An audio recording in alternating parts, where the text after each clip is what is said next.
Muy bien, empezamos con la clase de mecanismo de trabajo de parto.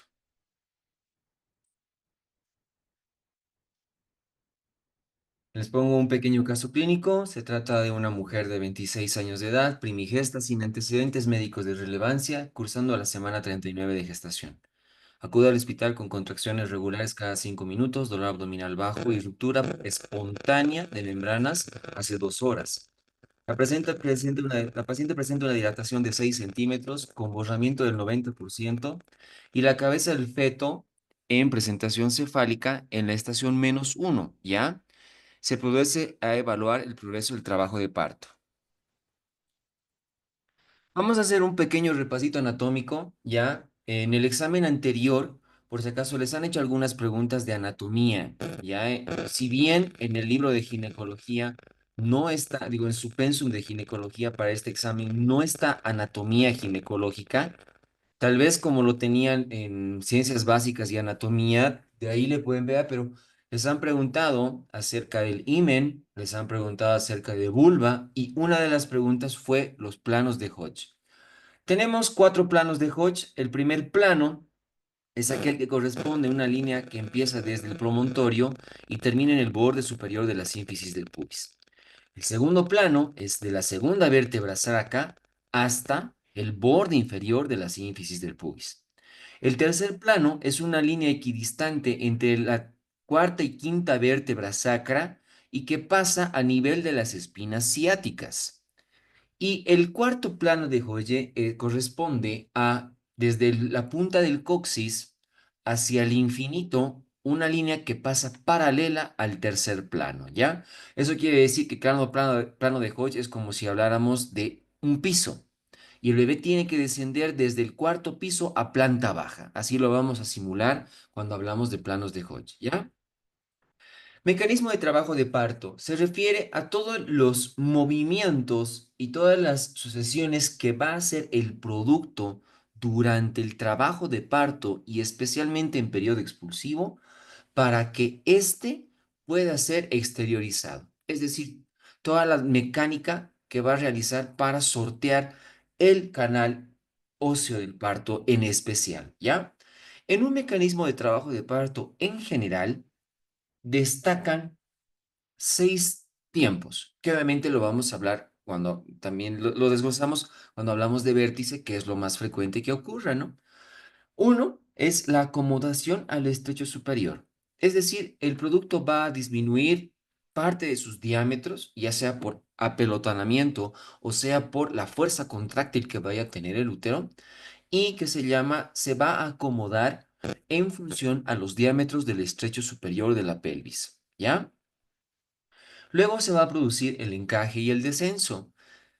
Este encaje y descenso, dependiendo de la presentación que se tenga, ¿ya? Lo va a realizar tratando de sortear de manera cuasi exacta entre el primero y el segundo plano, ¿ya?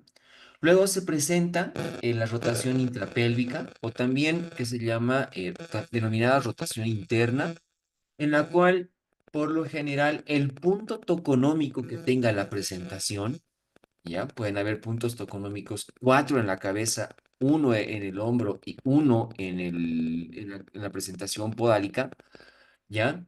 La idea es de que el punto toconómico se vaya hacia el pubis y, por ende, tenga una mejor perspectiva anteroposterior para luego realizarse el desprendimiento del polo, ¿no? El desprendimiento por lo general lo hace con un movimiento de cornuaje, ¿ya? Un movimiento de vaivén hacia la expulsión. Y una vez que sale la presentación, empieza la rotación extrapelviana o también llamada rotación extrapélvica, ¿ya? Este se produce un movimiento de restitución, de modo de que va a tratar de orientarse el producto al mismo lugar donde se había orientado de manera inicial, ¿no? Para eso es la rotación extrapélvica. Y por último, termina con la expulsión. En una presentación cefálica y de punto toconómico de vértice, Cuando se refiere a vértice, estamos hablando del occipucio. Este es un punto toconómico, ¿ya? Tenemos otro punto toconómico que es el bregma, ¿ya? Tenemos otro punto toconómico que es la nariz y tenemos otro punto toconómico que es el mentón. De todas las variantes encefálica, la variante de occipucio o también denominada de vértice es la que más la que más ocurre, ¿ya? El índice de presentación es la que más se ocurre, ¿ya? Por lo tanto, la acomodación al estrecho superior en una variante de vértice va a ocurrir de la siguiente manera. La presentación va a disminuir sus diámetros. En vez de ser occipito frontal, se va a cambiar en un suboccipito frontal, ¿no? ¿Qué quiere decir? Que va a disminuir en un diámetro de lo que era 12 y va a disminuir a 10,5. Su bibliografía que inclusive dice que algunas de las veces puede inclusive un poco más disminuir el diámetro a 9,5, que es el suboccipito bregmático. Pero esta medición no sería la suficiente como para un trabajo de parto, porque sabemos bastante bien que el diámetro oblicuo izquierdo justamente mide 10,5 y es lo que puede alcanzar a descender, ¿ya? Entonces, por lo general, una vez que el producto reduce sus diámetros, también va a presentar una orientación de todos los diámetros del estrecho superior de la pelvis. Eso lo vamos a ver en una diapositiva en rotación interna. Por lo general, el producto se orienta hacia el lado izquierdo, porque es 0,5 centímetros más que el diámetro oblicuo derecho. Por eso es que prefiere orientarse en este lado, ¿ya? Nosotros, ¿cómo podemos hacer el diagnóstico de del primer mecanismo del trabajo de parto? Vamos a encontrar al producto en el primer plano, insinuado en el primer plano, ¿ya? Luego se produce el encaje y el descenso. Todos sabemos bastante bien que los parietales del producto no están totalmente unidos, ¿ya? Sabemos bastante bien que las fontanelas se cierran inclusive entre el 6 meses y los 18 meses de nacido el producto. Eso quiere decir de que los parietales, como pueden ver, no van a converger muchas de las veces entre sí, ¿ya? Pero si de casualidad lo hicieran, es decir, los dos parietales convergen a la par, se llama sinclitismo, pero que se llama muchas de las veces ocurre asinclitismo. ¿Qué quiere decir? Un parietal desciende para luego descender el otro. Desde el punto de vista fisiológico, se denomina que el asinclitismo posterior es una variante fisiológica, ¿ya? Ya sea el sinclitismo y el asinclitismo posteriores son variantes fisiológicas. El asinclitismo anterior, es decir, que primero salga el parietal anterior, sería una variante distósica, ¿no? Porque el producto se va a impactar hacia el sacrocoxis, ¿ya? ¿Cómo realizamos el diagnóstico del encaje del descenso? Ya lo podemos realizar mediante el método de Farabeu, que consiste en la introducción de los dedos entre la presentación y el pubis y el coxis, o lo que más se utiliza, los planos de Hodge, que lo vamos a ver adelante cuando decimos que una presentación está insinuada, fija, encajada y profundamente encajada. Rotación intrapélvica. El producto tiene la finalidad de mover el occipucio o el vértice hacia el pubis. Este esquema es como si viéramos a la paciente en posición ginecológica, por si acaso, ¿no? Por eso es que las variantes izquierdas aparecen hacia su lado derecho, ¿ya? Por lo general, como yo les había dicho en la orientación al estrecho superior en el primer tiempo, el producto le gusta orientarse a este lado sea, si ustedes quieren hacer la analogía como si ustedes estuvieran con un embarazo y el producto se estuviera orientando, eso quiere decir que tienen que llevarlo a este lado. Vuelvo a recalcar, el dibujo es como si estuviéramos viendo a la paciente en posición ginecológica, es decir, en un espejo. El producto se va a orientar por lo general en este diámetro, porque mide 0,5 más que este diámetro, y el producto, una vez que está orientado en occipito ilíaca izquierda anterior, tiene que rotar hacia el pubis y esto lo consigue con 45 grados. Si se orientara de manera transversa, tiene que rotar 90 grados. Y las variantes posteriores tienen que rotar 135 grados. Por lo general, las izquierdas son más frecuentes que las derechas, ¿ya? En relación a presentación.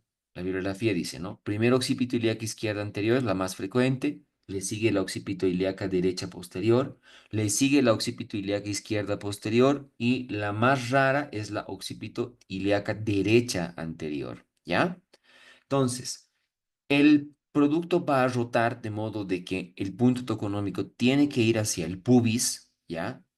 En el 98% de los casos los bebés siempre nacen mirando el suelo y es porque el occipucio se ha orientado hacia púbica, ¿ya?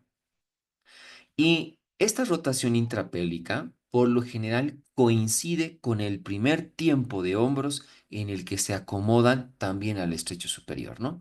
Por lo general, si el producto ha rotado a púbica, muchas de las veces los hombros hacen su acomodación al mismo lugar, digo, en sentido contrario o decir transversal a lo que se había orientado para en un principio el occipucio, ¿no? ¿Qué quiere decir? Si se ha orientado en occipito ilíaco izquierda anterior, los hombros están así, ¿no? Perpendiculares, transversales. ¿Cómo se hace el diagnóstico de la rotación intrapélvica?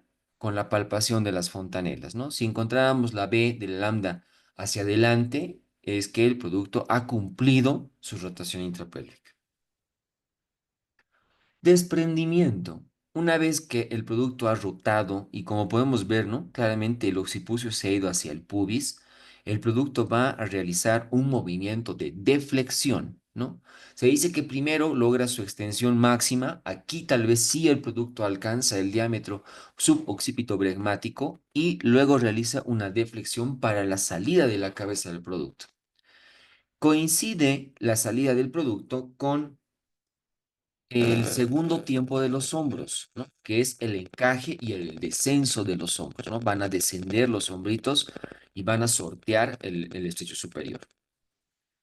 Luego va a ocurrir una rotación extrapélvica, el cual se denomina también movimiento de restitución, el cual el producto va a nuevamente orientarse en el mismo diámetro por lo cual había estado o el que le es más facilitorio pero al mismo lado. ¿Qué quiere decir? Que las variantes posteriores probablemente sí solamente van a ir y ya no van a rotar 135 de nuevo, sino solo 45, pero al mismo lado, ya sea izquierdo o derecho, de donde se han orientado, ¿ya? Este movimiento de restitución o rotación extrapélvica coincide con el tercer tiempo de los hombros que se acomodan al estrecho inferior. Por lo general, un hombro se va a orientar hacia la sínfisis del pubis y el otro hombro se va a orientar hacia el sacrocoxis. Por eso es que en el sexto tiempo concluyen con el desprendimiento de los hombros y concluyentemente con la salida de todo el producto. ¿Ya? En esto consiste el mecanismo de trabajo de parto. Son los 6 tiempos. Con el breve resumen, vamos a comenzar a sus consultas. Ustedes ya conocen la hermenéutica, doctores, ¿no? Pregunta número 1. El proceso en el cual la presentación disminuye su volumen, sea por apelotonamiento o modelado, corresponde a acomodación al estrecho superior, encaje y descenso, rotación intrapélvica, desprendimiento o rotación extrapélvica.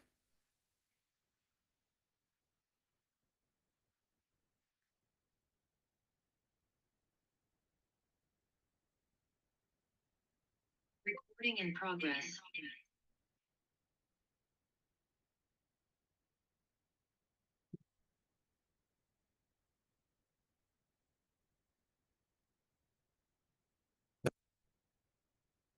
Esta situación del apelotonamiento, ¿no? Es para la reducción de diámetros y la orientación al estrecho superior, ¿no? Correspondiente al primer tiempo.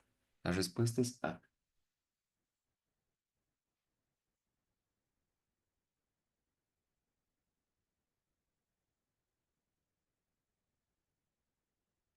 La acomodación al estrecho superior. La presentación se orienta preferentemente al diámetro anteroposterior, transverso, oblicuo izquierdo, oblicuo derecho o ninguna es correcta.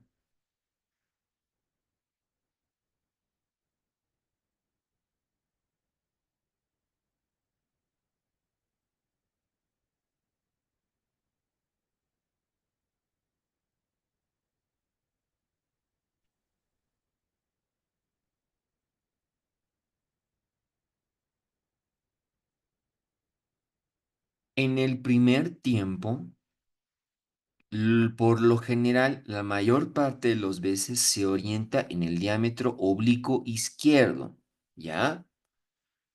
No tanto en el oblicuo derecho. ¿Por qué en el oblicuo izquierdo? Porque mide 0,5 centímetros más que el derecho. La respuesta es sí.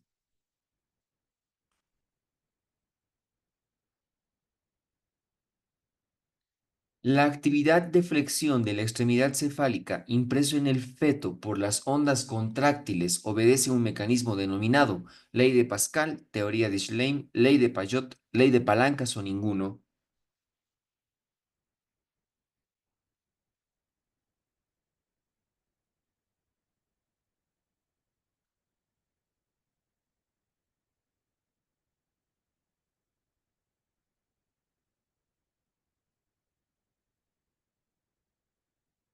Durante el trabajo de parto, los cambios de actitud y de orientación no son fenómenos activos, sino pasivos de la cabeza, sin tener en cuenta que la flexión de la extremidad cefálica, el mentón sobre el esternón, es la actitud natural que imprime el feto a las ondas contráctiles del útero. Para algunos autores consiste de hecho en que obedece al mecanismo ley de palancas, ¿no? O en este caso serían brazos desiguales.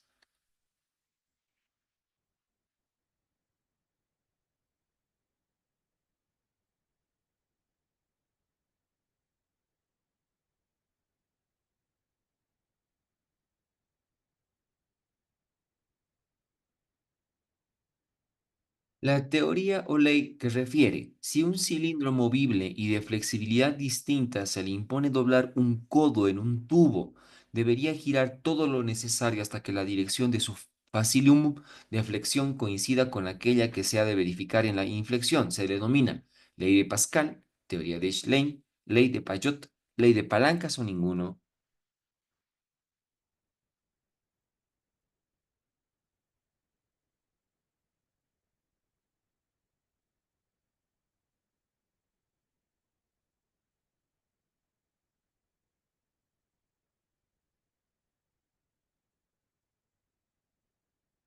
Teoría de Schlein dice, ¿no? Se basa en las diferentes capacidades de la incurvación en las distintas regiones del cilindro fetal. A esto se le denomina facilum. La deflexión anteroposterior a nivel del cuello, las inflexiones laterales a nivel de los hombros y de las nalgas. La teoría define, si un cilindro movible y de flexibilidad distinta se le impone doblar un codo dentro de un tubo de la pelvis, deberá girar todo lo necesario hasta que la dirección de su facilimum de flexión coincida con aquella en la que se ha de verificar la inflexión, ¿no? A esta ley se le denomina como la teoría de Schlein.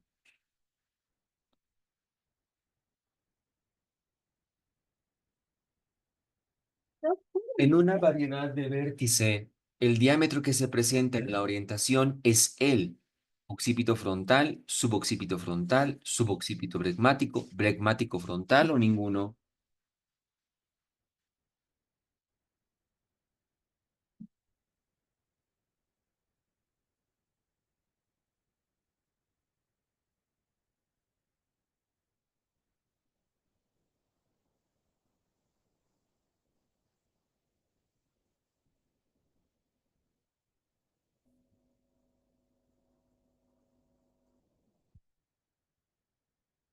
Bueno, aquí podemos ver claramente, ¿no? Los diámetros. Pueden ver claramente que no. Del occipito a frontal son 12, para hacer el F inclusive 12,5. Y que el suboccipito frontal es el que mide menos, ¿no? 10,5. Entonces, es el que se presenta mayormente.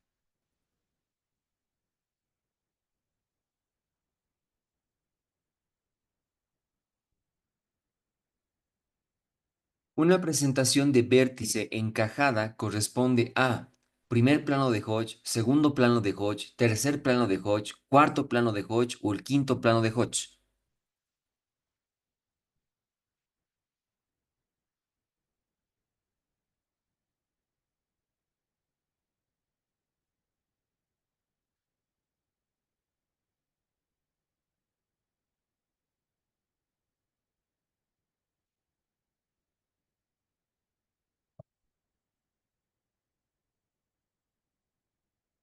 Y podemos ver, miren, una presentación está alta, no tiene relación ni con Farabeum ni con planos de Hodge. La presentación insinuada, es decir, de que está a contacto, pero no tiene un grado de encajación, es el primer plano de Hodge. Está fija cuando es plano de Hodge. Está encajada en el tercer plano de Hodge y está profundamente encajada. No hay forma de poner un solo dedo en el cuarto plano de Hodge. Entonces, si dice encajada, es tercer plano de Hodge. Fija, segundo. Insinuada, primero. Profundamente encajada, cuarto plano.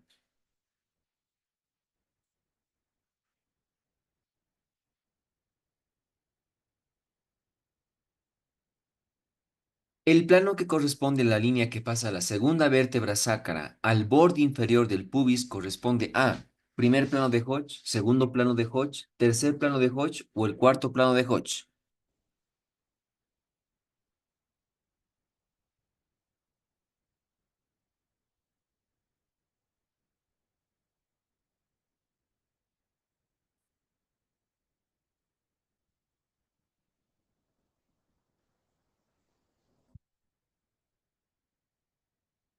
Aquí está, podemos ver claramente, ¿no? Primer plano, promontorio al borde superior de la sínfisis del pubis. Segundo plano, segunda vértebra sacra, borde inferior del pubis. Tercer plano, equidistante entre la cuarta y quinta vértebra sacra que pasa por las espinas. Cuarto plano, del coxis al infinito, paralelo al tercero. La respuesta es segundo acá.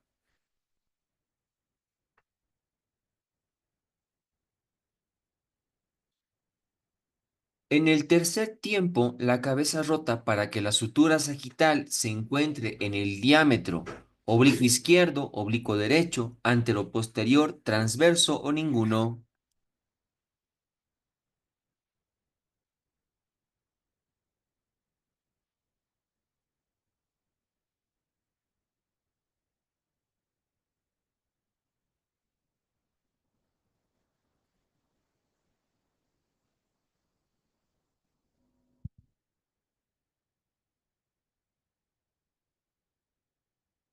Cuando rota, vuelvo a recalcarles, la finalidad es que el occipucio se vaya al pubis, ¿no? Eso quiere decir que ahora va a adoptar este diámetro, el anteroposterior, ya sea tanto en variantes púbicas como en variantes sacras, igual tiene que ser el diámetro anteroposterior. 98% de los casos acá, 2% de los casos acá. Rara vez es que el producto nazca mirando al cielo, entre comillas, siempre mirando al suelo, pero es porque es anteroposterior. Cuando es rotación interna, tercer tiempo se va a anteroposterior.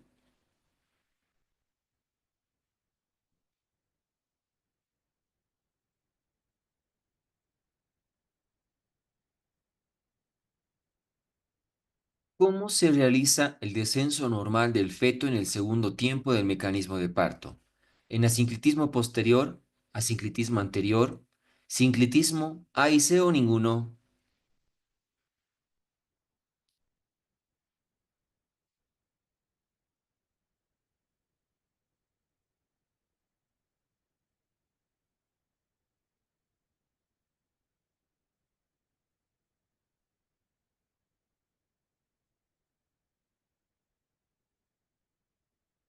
Aquí podemos ver, ¿no?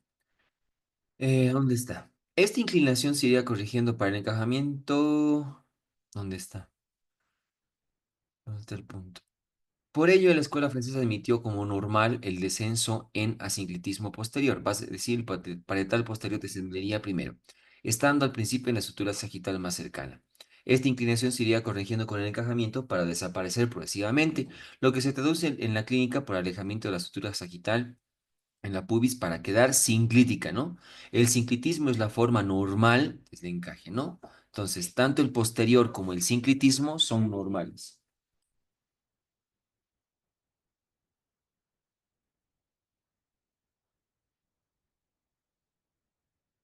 Si les dijera anormal, sería el sinclitismo anterior, por si acaso. Si durante el trabajo de parto la sutura sagital se orienta de adelante hacia atrás y no es posible tocar las espinas ciáticas y tampoco introducir un dedo entre el plano óseo y la presentación, nos encontramos frente a acomodación en el estrecho superior, encaje y descenso, rotación interna, desprendimiento, rotación externa.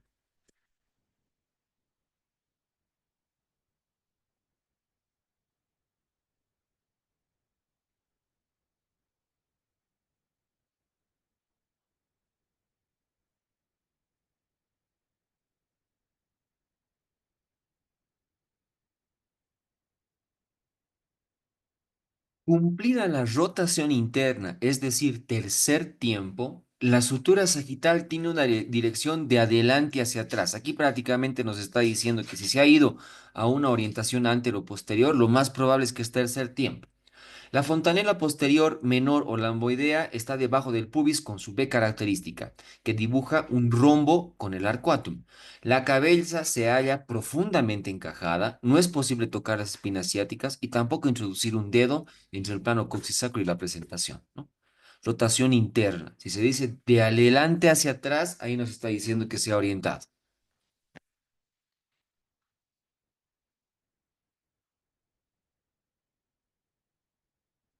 La maniobra de Leopold que evalúa el grado de encajamiento. Primera, segunda, tercera, cuarta o ninguna.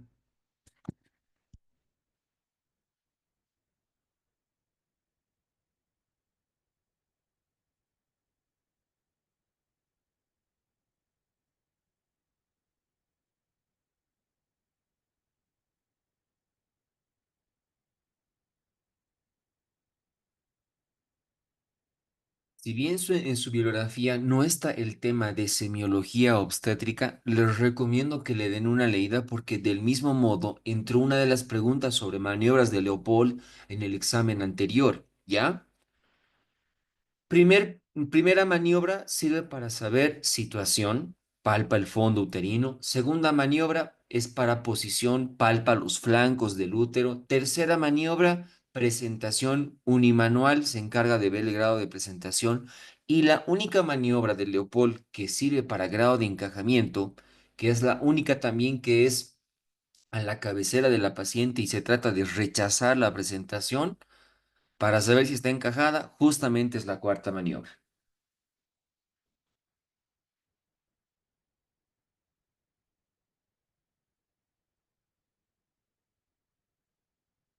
El cuarto tiempo del mecanismo de trabajo de parto se asocia al siguiente tiempo de hombros.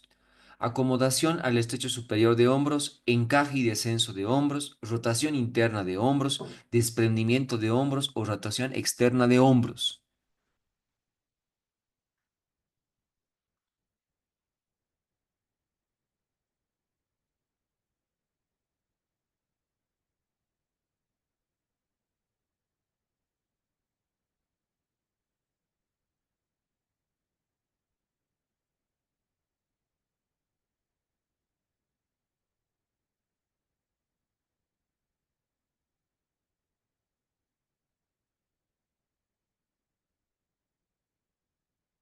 Sus respuestas a, a la mayoría los pesqué en esta.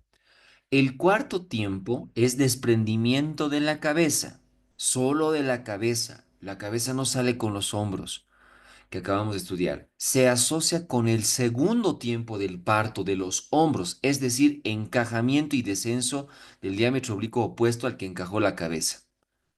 El cuarto tiempo es correlación con el segundo tiempo de hombros, que es encaje y descenso.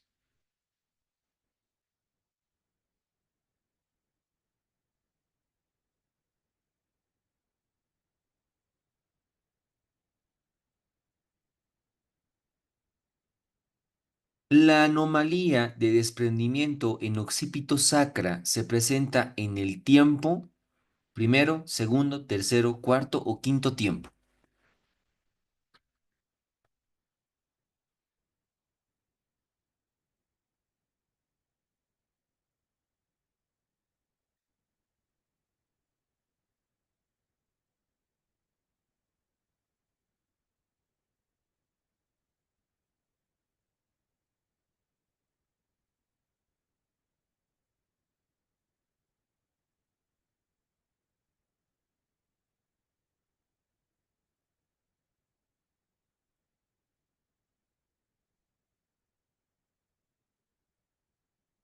Desprendimiento.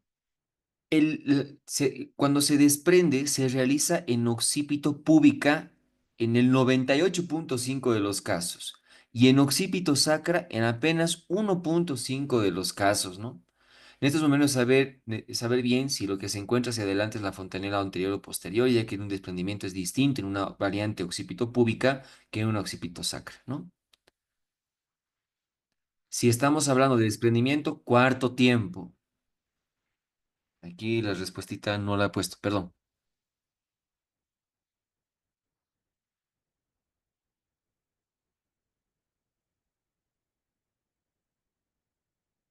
En el quinto tiempo, la acomodación de los hombros al estrecho inferior o rotación en el antero-posterior, donde la cabeza orientada hacia arriba rota mirando hacia el muslo del lado de su posición.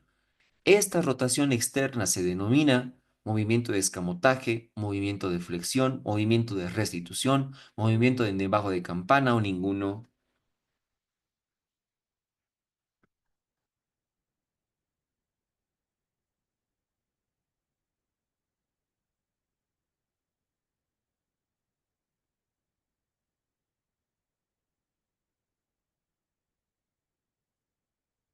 Este movimiento de los hombros al estrecho inferior, no, los hombros se hallaban en la excavación en el diámetro oblicuo, se colocan por rotación en el anteroposterior. En este tiempo, la cabeza, ya fuera de la vulva, cuya nuca estaba orientada hacia arriba, rota mirando hacia el mismo lado de su posición. Es decir, si la posición era izquierda, hacia el muslo izquierdo.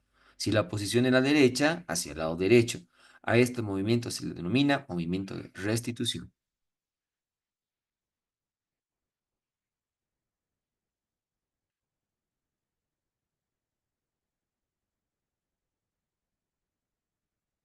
Las variantes posteriores deben recorrer más de 3 octavos de circunferencia en el tercer tiempo del mecanismo del trabajo de parto. Por lo tanto, rotan 45, 90, 135 o 180 grados.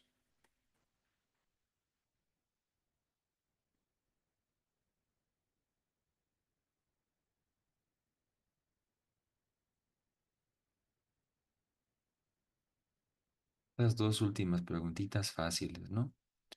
Las variantes anteriores rotan 45, las variantes transversas 90 y las variantes posteriores rotan 135 grados.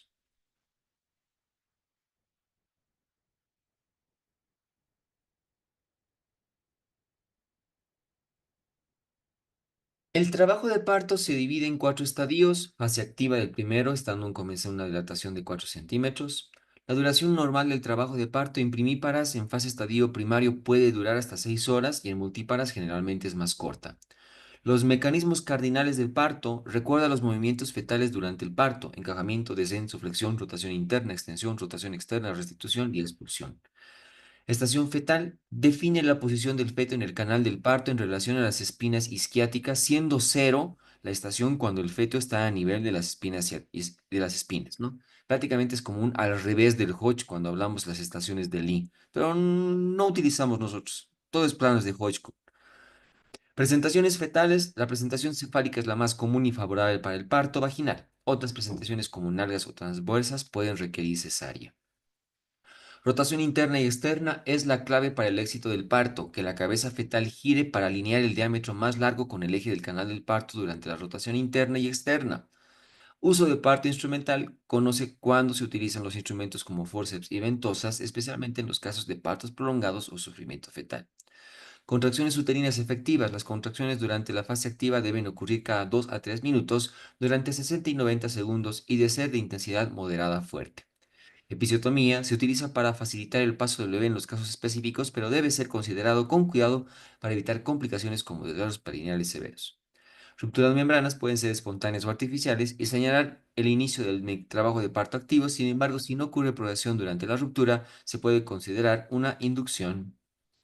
Sufrimiento fetal monitorea signos de sufrimiento fetal como desaceleraciones variables o tardías en la frecuencia cardíaca fetal que podrían indicar la necesidad de una intervención urgente.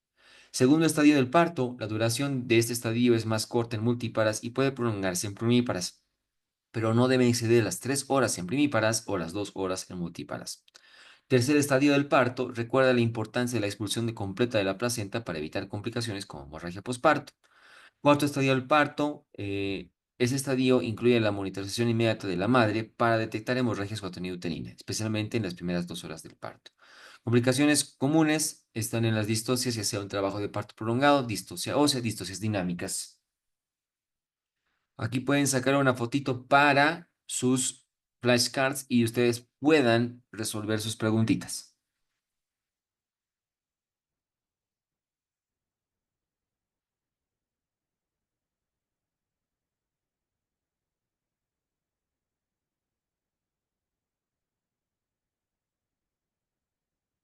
Sáquenle una captura de pantalla.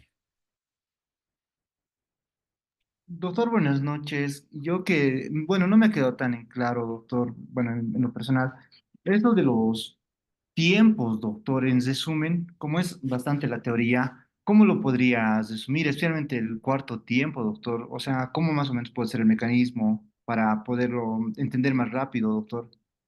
El cuarto tiempo es expulsión de la cabeza. Fácil. El cuarto no se haga mucho problema. Donde todos se hacen problemas en la acomodación y en la rotación interna. La acomodación por lo general va a ser oblicuo, transverso, posterior. Y en la rotación interna se tiene que ir a antero-posterior.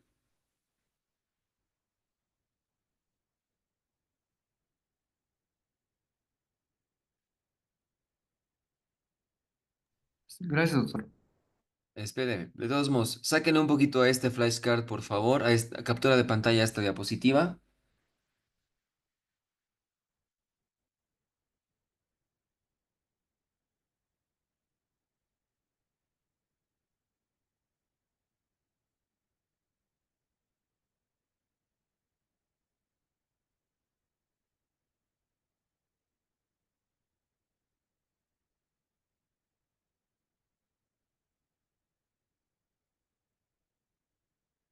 Denme un segundito.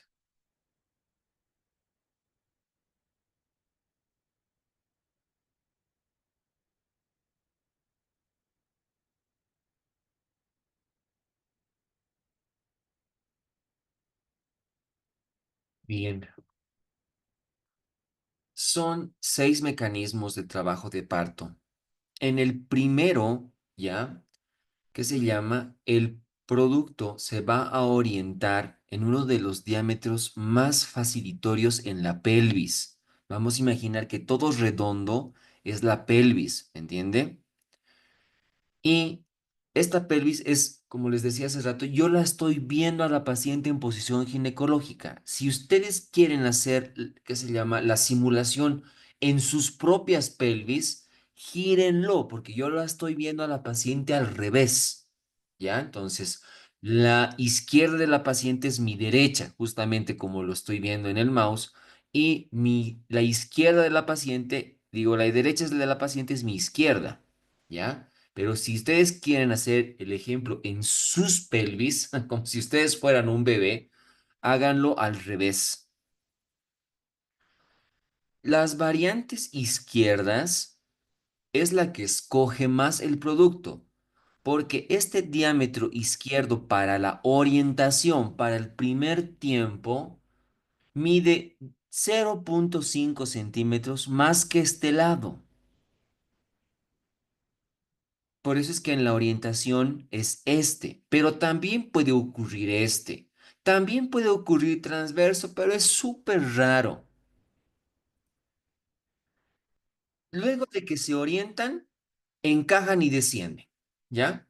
Y luego de eso, a como se hayan orientado, tienen que rotar para que el punto toconómico, en el 98%, bueno, en el 96% de los casos, que es el occipucio, la parte occipital del producto, va a rotar y se tiene que ir al pubis.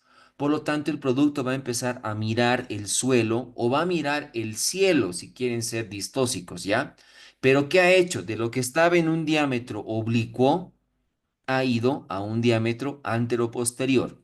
Esa es la finalidad de la rotación, que se vaya a anteroposterior. Una vez que el producto alcance el anteroposterior, ya solamente tiene que desprenderse.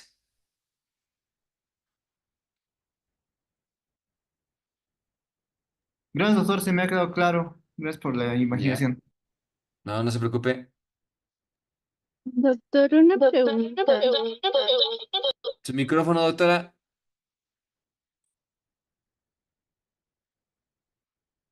Mande.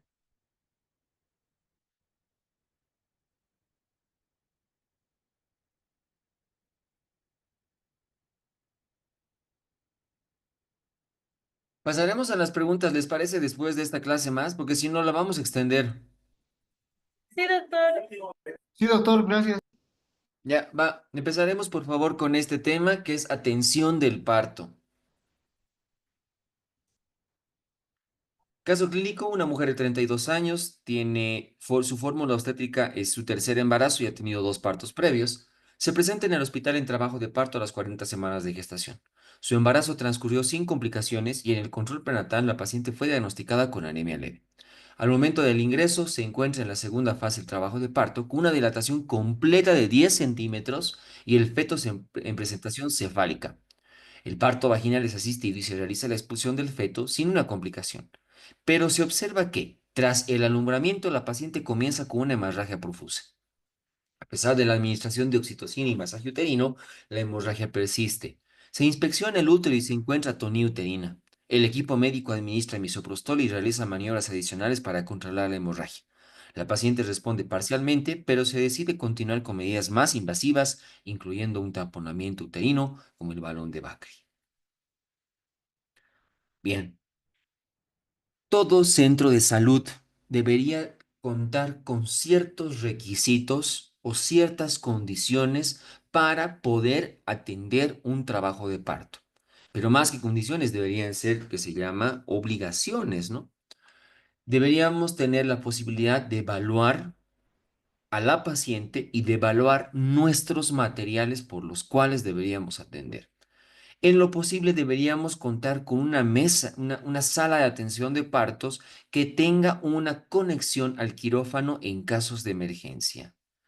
La posibilidad de utilizar anestésicos es muy buena medida, ¿ya? Especialmente en aquellos partos donde la paciente desea realizar su analgesia. Prácticamente la única analgesia que existe es la anestesia peridural. Deberíamos tener la posibilidad de transfundir hemoderivados en casos de hemorragia posparto. Por ende, deberíamos contar con un servicio de laboratorio que nos dé la característica de sangre de la paciente y la posibilidad de encontrar sangre a la brevedad posible. Por lo menos en nuestro medio esto es utópico, ¿no? Deberíamos tener las capacidades de realizar tratamientos y de reacción ante cualquier adversidad en el trabajo de parto. Contar con sala de neonatología para atender a tanto recién nacidos a término como pretérminos y contar con servicio de transporte si deberíamos referir a otro nivel de complejidad del embarazo que estemos atendiendo. Una vez que la paciente embarazada acude al servicio de salud, ¿no? Tenemos que tener en cuenta las siguientes situaciones. Deberíamos tratar de tener un bienestar materno, tratar a la paciente con mucha amabilidad y amigabilidad, entender y prácticamente satisfacer las necesidades que tiene la paciente en función a su trabajo de parto, ¿no? Con eso vamos a lograr un bienestar materno. El bienestar materno con todas las actividades incluidas educativas de fomento favorecen de manera considerable el trabajo de parto por parte de la mamá. Darle siempre apoyo emocional, es decir, que si no hay alguien que la acompañe, porque el acompañamiento de la paciente es muy favorable, ¿sí? Deberíamos realizarlo el personal de salud, ¿ya? Y siempre deberíamos realizar el diagnóstico por el cual la paciente se encuentra. Nos ayuda muchísimo el partograma. El partograma es una hoja que la inventó la Organización Mundial de la Salud, que en toda paciente que con 4 centímetros de dilatación se comienza este partograma y podemos evaluar todo su trabajo de parto. Del mismo modo, diagnosticamos si la paciente tiene factores de riesgo que condicionen que esta paciente tenga un embarazo de alto riesgo. Y dentro de las actividades más importantes además de la valoración de la frecuencia cardíaca fetal del producto, es el tacto vaginal. En el tacto vaginal, el tacto tiene que ser lo más minucioso posible para tratar de evitar hacerle tactos a repetición. En el tacto vaginal lo que valoramos es la consistencia de todo el periné, es decir, el canal blando del parto, la musculatura, la vulva, la vagina. Vamos a valorar evidentemente el cuello del útero. Es parte fundamental. Ya habíamos visto en Score de Bishop la clase pasada que el cuello del útero es lo que prácticamente está bien claro en función a los fenómenos pasivos. La cúpula vaginal, cómo está su relación con el cuello del útero, si las bolsas están íntegras o están rotas, la presentación del producto, si hay prosidencia, ¿qué es prosidencia? Salida del cordón umbilical. Valoramos un punto muy importante, pelvis ósea, ¿ya? Los huesos, donde no está en su bibliografía distocias, ¿no? Pero siempre valoramos cuatro situaciones importantes en la pelvis ósea. No deberíamos tactar promontorio, no deberíamos tactar espinas ciáticas, no, la convexidad del sacro no debería haber, sino que debería ser cóncava y el ángulo subpubiano que tiene que ser menor a 90 grados. Y también deberíamos valorar el guante explorador si está con sangre o en algunos casos que esté de color verduzco que simula la presencia de meconio. En el primer periodo del parto, es decir, en el borramiento y dilatación, las medidas que deberíamos realizar como personal de salud deberían ser control de las constantes vitales, presión arterial, frecuencia cardíaca, temperatura y saturación de oxígeno. En el mejor de los casos, siempre deberíamos controlar, pero con tal de que sea presión arterial y frecuencia cardíaca, estamos muy bien y temperatura, ¿ya? Posición materna. La paciente durante el trabajo de parto, debido a la contracción y modificaciones cervicales, va a presentar indudablemente dolor. Podemos pedir a la paciente que pueda ambular, es decir, que pueda caminar. El que camine va a ayudar y va a cortar un poco el tiempo del primer periodo del parto. Pero dice su bibliografía que es muy posible que vaya a sentir un tanto más de dolor. Las posiciones que disminuyen el dolor serían las que están semisentada o la que es de decúbito lateral izquierdo, que es del efecto Poseiro, ¿sí? Y lo que siempre deberíamos realizar en el periodo de dilatación y borramiento es un monitoreo fetal, es decir, una cardiotocografía fetal, como habíamos visto en la clase pasada. Aquí podemos ver claramente, ¿no?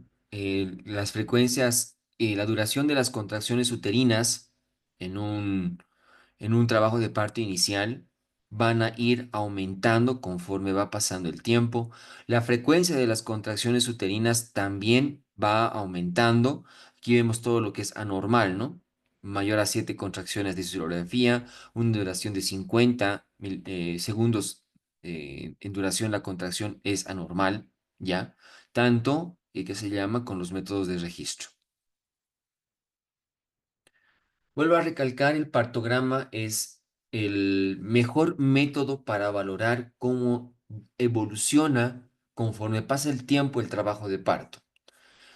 Las pacientes primigestas, desde su primer embarazo, dilatan a una razón de 1,2 centímetros por hora. Las multíparas dilatan a una razón de 1,5 centímetros por hora. Es decir, la multípara, el hecho de que haya tenido embarazos y de partos previos, va a hacer de que ese embarazo también sea más rápido, ¿sí? El partograma siempre se inicia con 4 centímetros de dilatación sobre la curva de alerta y se va valorando en función al paso del tiempo cómo va aumentando la dilatación. Todo caso que la dilatación pase la línea de acción simula de que el personal de salud tiene que realizar alguna medida. Si las condiciones son favorables en función al producto y la mamá para que ese trabajo de parto continúe, se deberá realizar conducción de trabajo de parto con oxitocina. Si las condiciones son desfavorables para la mamá o para el producto, se terminará el embarazo por cesárea. ¿Ya? Aquí podemos ver que del 4 para abajo, si bien hay números, pero estos números corresponden al descenso cefálico. Acabamos de ver el mecanismo de trabajo de parto. Son cuatro planos de Hodge correspondientes a estos cuatro planos también en función a su descenso. Por lo general, los descensos son más en el periodo de dilatación completa y periodo expulsivo, siempre que se correlacionan en ese momento. Una forma de acelerar el trabajo de parto es realizando la amniotomía, es decir, romper la bolsa de manera artificial. El romper las membranas acelera un tanto el trabajo de parto, pero también sirve como diagnóstico para saber la calidad del líquido amniótico que se tiene, ¿no?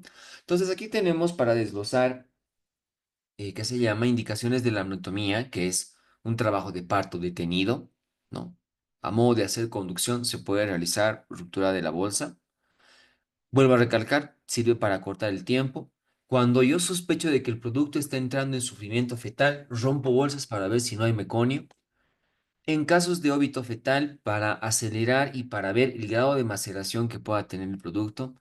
En placenta previa sirve como se llama método de Pusos. Sirve para disminuir la presión intraamniótica y pueda disminuir la hemorragia. No se realiza hoy en día, pero su bibliografía la menciona. Lo mismo con el desprendimiento de placenta enorme inserta. Sirve para disminuir la presión intraamniótica y por ende también pueda disminuir la hemorragia. Y en casos de polidramnios sirve para que el producto se encaje, ¿no? Tenemos indicaciones de amnotomía. Una vez que la paciente ha llegado al periodo de dilatación y borramiento completos, vamos a pasar al segundo estadiaje del trabajo de parto, que es el periodo expulsivo. En el periodo expulsivo, ¿cuáles son las medidas que deberíamos realizar frente a la paciente? Asepsia de la región vulvovaginal. Esto sirve para mantener más estéril el trabajo de parto. Una buena medida está con el vaciamiento de la vejiga. Podemos utilizar una sonda Neonatal, una sonda Foley para vaciar la vejiga. El que se vacíe la vejiga permite un mejor encaje y descenso del producto. Posición de la paciente. Se sugiere que la paciente elija ella la posición que más le favorezca para el trabajo de parto.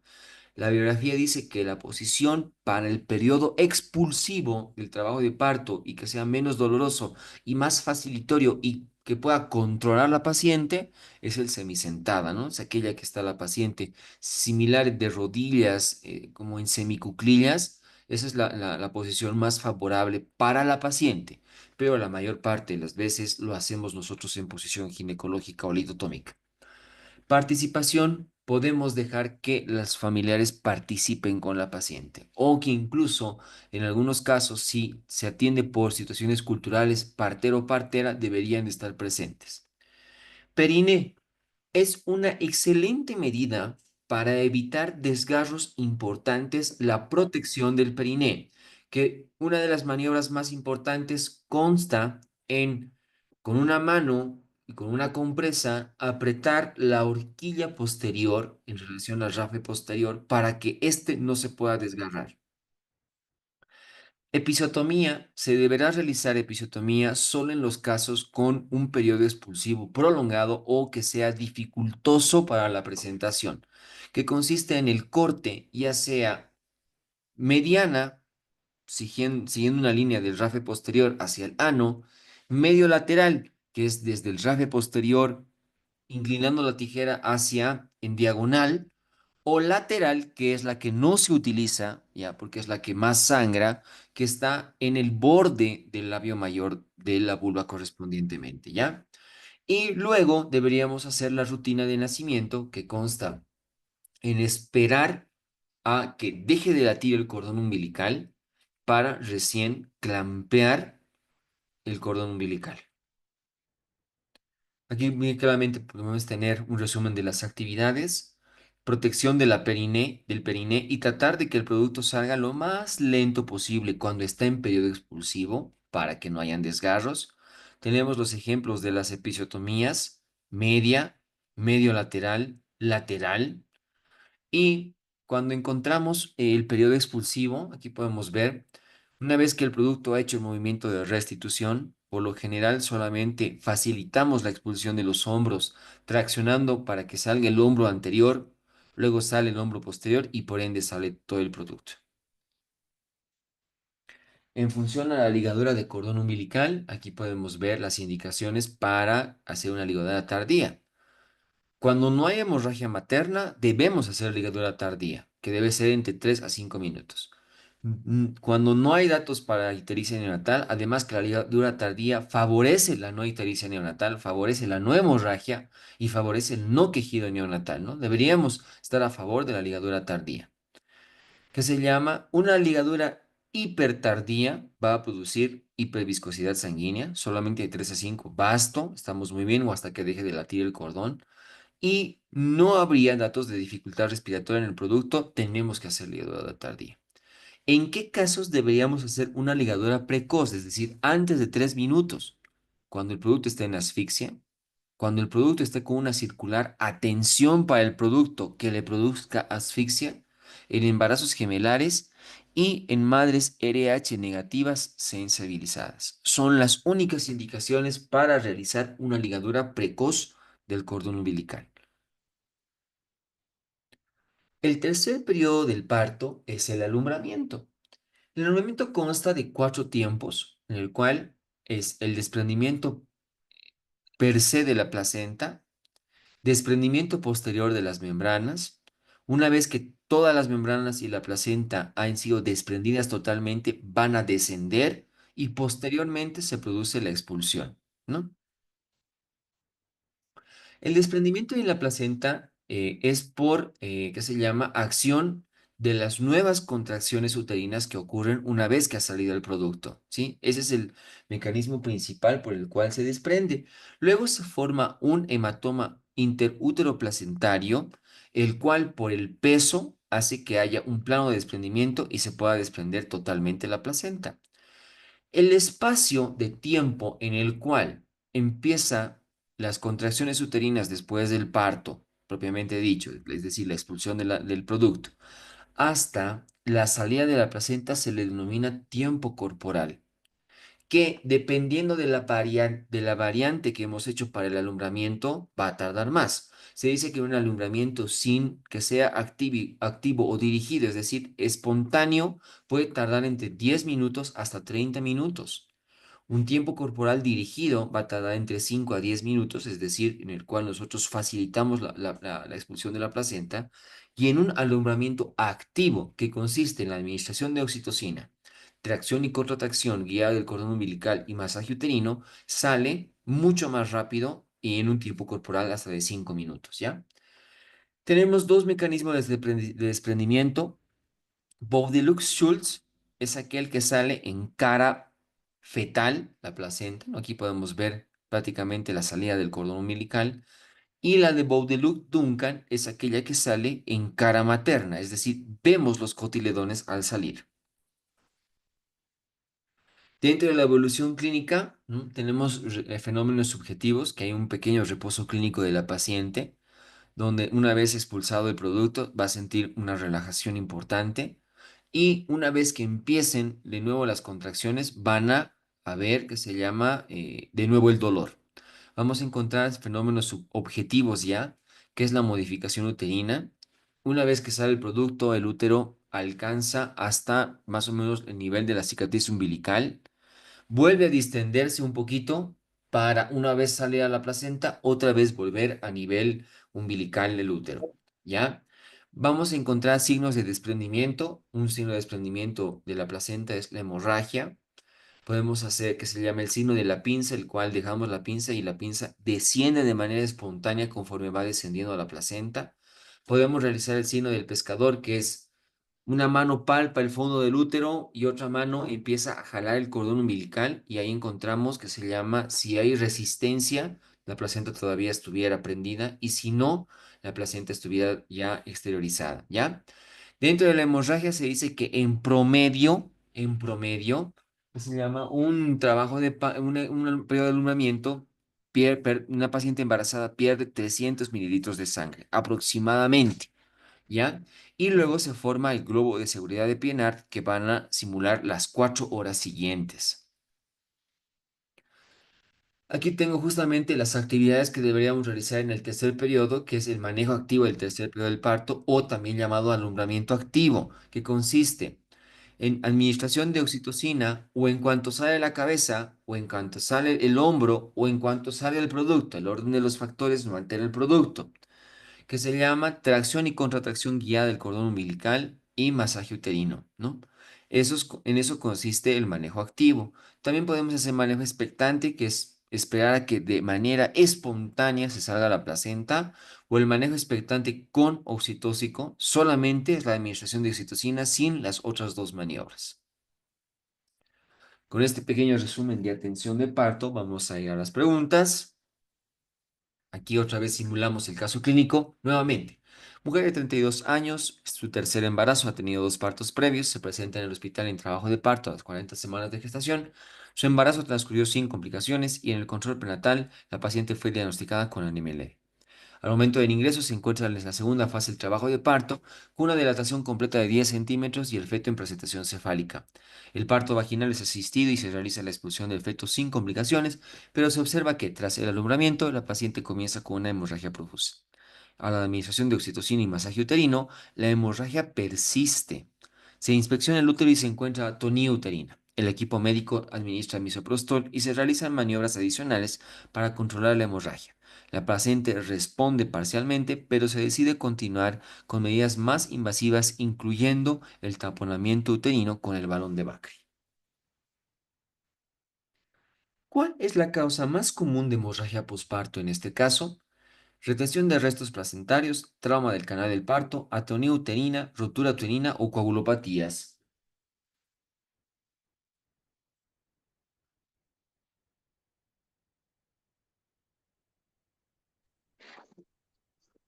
Nunca me gusta esto. ¿Qué es la causa más común de hemorragia post?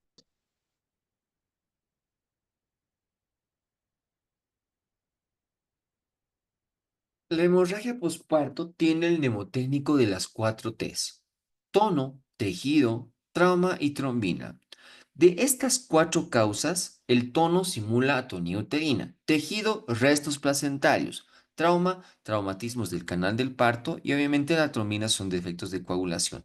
La más frecuente de estas 4, en el 85% de las veces, es en función al tono, de modo que esta paciente tenía atonía uterina, que no solo es en este caso, sino en la mayoría de los casos de embarazo. La causa más frecuente es atonía uterina. ¿Cuál es el manejo inicial recomendado para la tonía uterina? Masaje uterino y administración de oxitocina, histerectomía, transfusión de plaquetas, administración de antibióticos o exploración quirúrgica inmediata.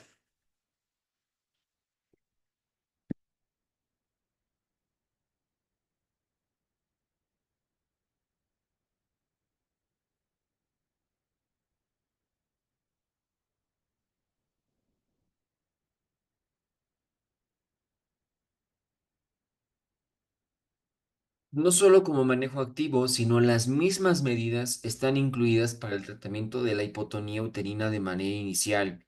Oxitocina, masaje uterino, una vez que obviamente haya salido la placenta ya no hacemos tracción y contracción, ¿no? Entonces el manejo inicial es masaje uterino y administración de oxitocina.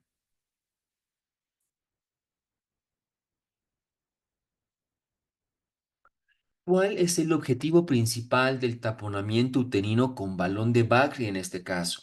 Acelerar la expulsión de la placenta, mantener una perfusión uterina, prevenir la infección uterina, detener la hemorragia o preparar a la paciente para una histerectomía.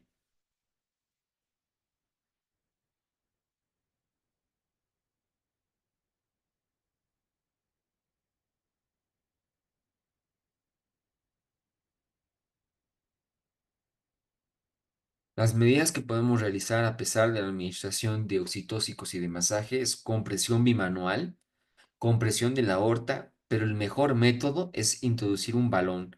Esto es para disminuir hemorragia. La paciente no va a fallecer por la atonía, sino va a fallecer por la hemorragia, ¿no? Entonces, por eso es que el balón detiene la hemorragia.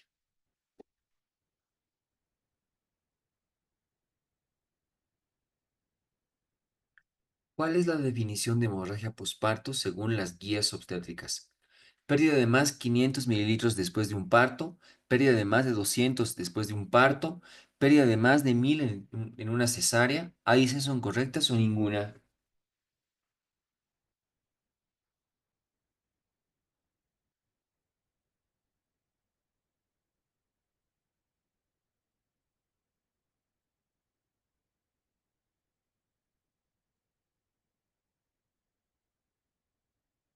Su bibliografía hace la referencia. Una pérdida hemática de más de 500 mililitros en un parto y más de 1000 mililitros en una cesárea se considera hemorragia obstétrica. Aquí la respuesta es A y C.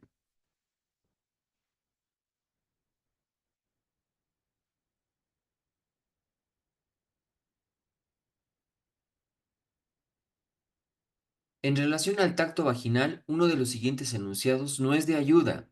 Deberá valorar pelvis ósea, deberá valorar dilatación y borramiento, deberá valorar implantación del vello pubiano, deberá valorar la presencia de sangre mecáneo o deberá valorar la característica de las bolsas.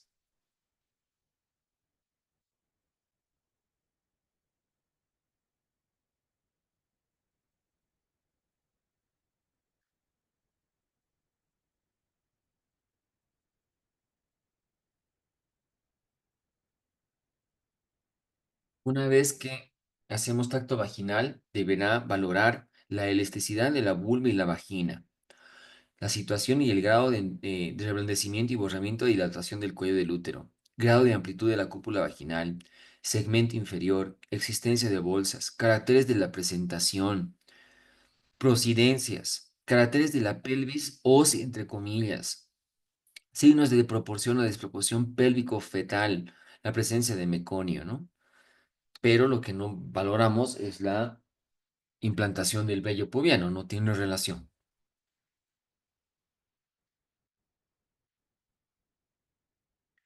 ¿Cuál posición de la madre ha demostrado que acorta significativamente la duración del periodo de dilatación? Primer periodo, horizontal en la cama, deambulación, sedestación, decúbito lateral izquierdo, decúbito lateral derecho.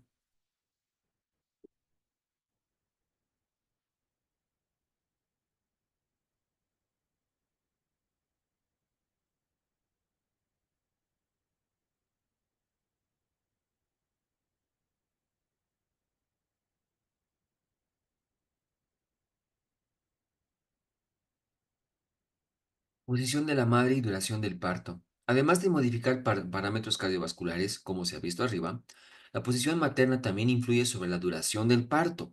Se ha demostrado que la deambulación, comparada con la posición horizontal, acorta significativamente la duración del periodo del primer periodo del parto. ¿No? Aquí la respuesta es deambulación. Su bibliografía dice deambulación, doctores. Sé que es ambulación, porque deambulación es caminar sin rumbo, ¿no? Eso hacen los locos. Pero no vamos a entrar en temas de semántica con su bibliografía. Nada más acóplense a lo que dice la bibliografía.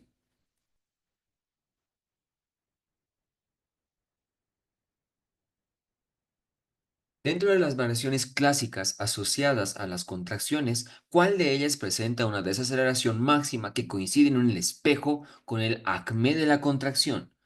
Dips tipo uno, dips tipo 2, dips funiculares, dips variables o todas.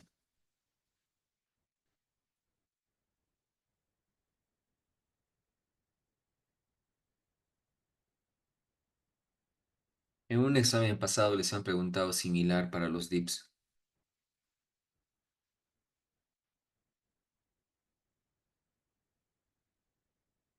Bien, de este modo se auscultará o se registrará la frecuencia cardíaca fetal basal y las tres variaciones asociadas a las contracciones. Los dips tipo uno o desaceleraciones precoces coinciden en el espejo del acné.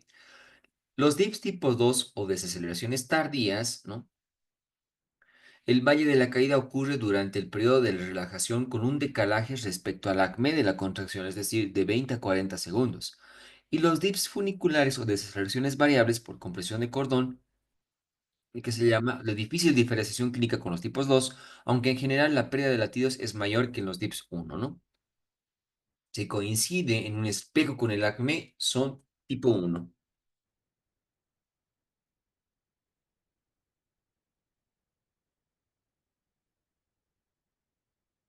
La amniotomía precoz está restringida a las siguientes situaciones, excepto trabajo de parto detenido, necesidad de acortar el tiempo de dilatación por alguna sospecha de patología materno-fetal, sospecha de sufrimiento fetal agudo, trastorno hipertensivo del embarazo o feto muerto con malformaciones congénitas.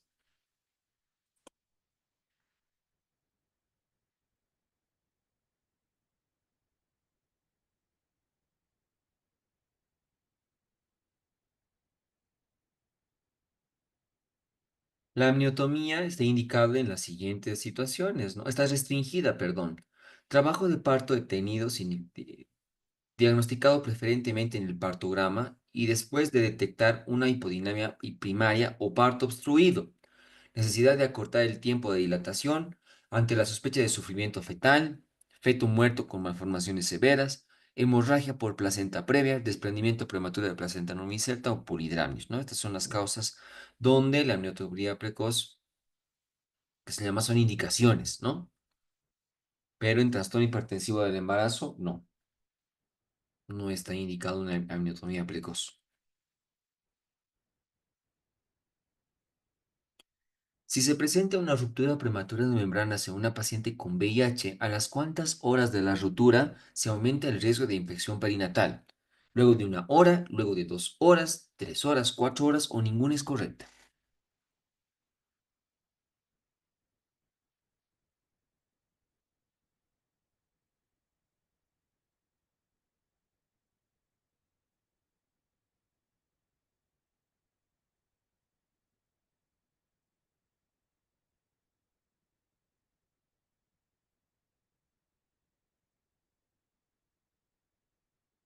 En las mujeres infectadas por VIH, el riesgo de transmisión perinatal vertical aumenta por hora de duración de las rupturas de membranas.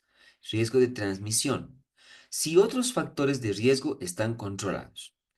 El parto producido más allá de 4 horas de ruptura prematura de membranas puede llevar el doble de riesgo de transmisión de VIH, probablemente debido al mayor tiempo de exposición del niño a fluidos, ¿no? Transmisión por hora, pero ¿cuándo es ya una infección como tal? Luego de 4 horas.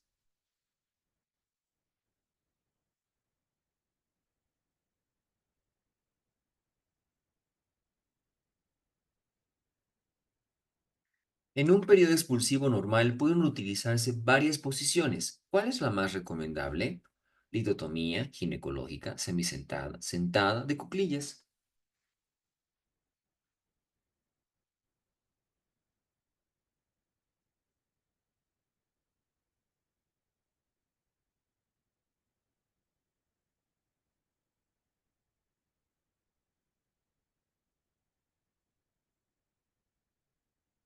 En un periodo expulsivo normal pueden utilizarse varias posiciones. La litotomía, la ginecológica, la semisentada, ¿no? Pero con un respaldo de inclinación 130 grados. La sentada, la de cuclillas. La más recomendable es la posición semisentada con las piernas y tobillos libres sin atar y los pies apoyados en dos plataformas, ¿no? Esta es la que es, además, la que le trae menos dolor a la paciente.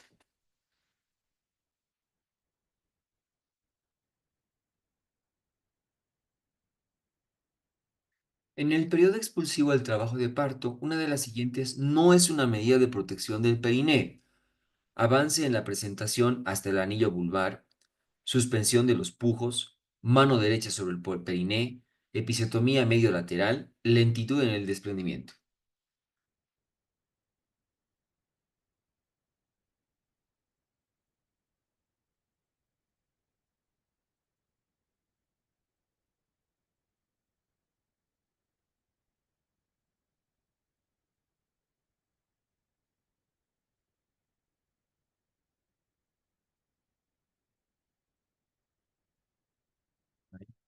A muchos esta les pesqué.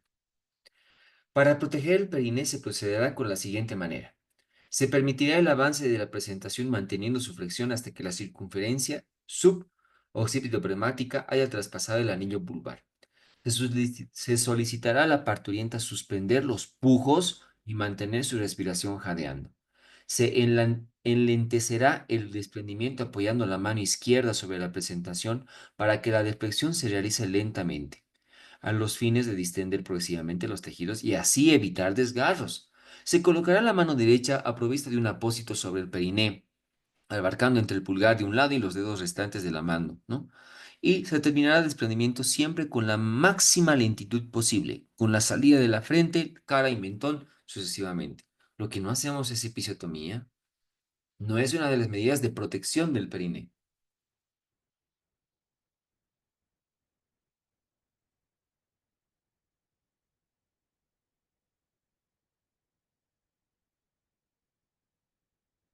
Es incorrecto en relación a la ligadura oportuna de cordón umbilical. Se debe realizar en todos los recién nacidos para prevenir hemorragias en las primeras horas de vida.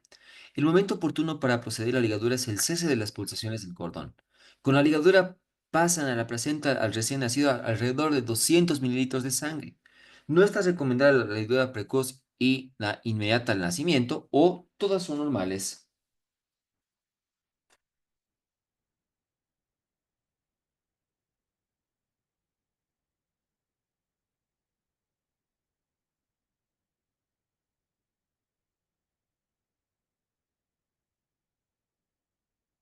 Ligadura oportuna del cordón umbilical se debe realizar en todos los recién nacidos con el objetivo de prevenir hemorragias en las primeras horas de vida. Para contribuir prevenir la anemia ferropénica del niño, el momento oportuno para proceder a la ligadura de las heces es el cese, perdón, de las pulsaciones, ¿no? Que un tiempo varía entre 1 a 3 minutos de nacimiento. El niño colocado en unos 20 centímetros por debajo del plano materno, esta es la manera más fisiológica para hacer la ligadura del cordón. Con esta ligadura oportuna o tardía, pasan de la placenta al recién nacido entre 80 y 100 mililitros de sangre. Esto representa para el niño un aporte adicional del 1/3 de su volemia antes de nacer, ¿no? Será 80 a 100, pero es harta sangre para el producto. Pero no pasa más de esto, ¿no? La respuesta que se llama incorrecta es la C.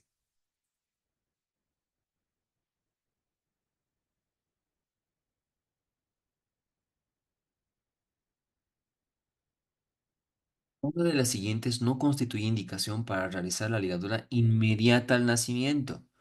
Dificultad respiratoria del recién nacido, asfixia, circular el cordón apretada, embarazo gemelar, madre de RH negativo sensibilizada.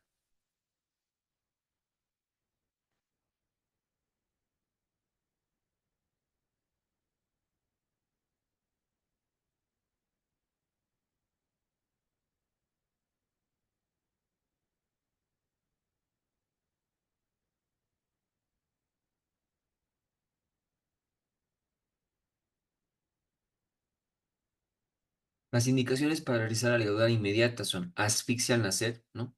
Facilita las maniobras de reanimación, se sospecha especialmente sufrimiento fetal, dice, ¿no? Circular del cordón apretada que produzca asfixia, en casos de embarazo gemelar o madres de RH negativo sensibilizadas, ¿no? Aquí la respuesta sí es A, perdón, no la marqué. No que haya solo dificultad respiratoria, ¿no?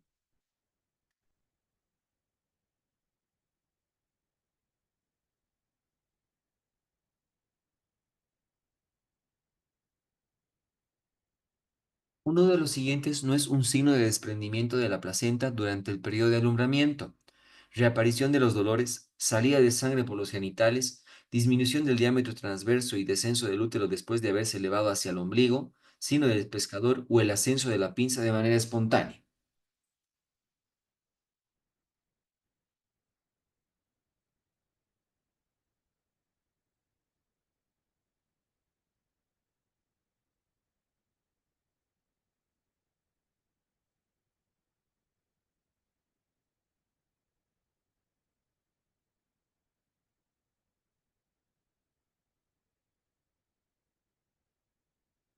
Una serie de signos espontáneos, unos y artificiales, otros denuncian el desprendimiento de la placenta, ¿no?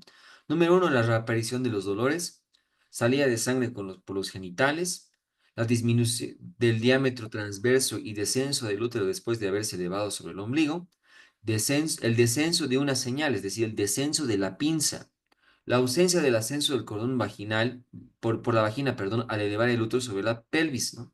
Y la sensación negativa de palpar el abdomen sobre el fondo del útero al traccionar el cordón. Es el signo del pescador.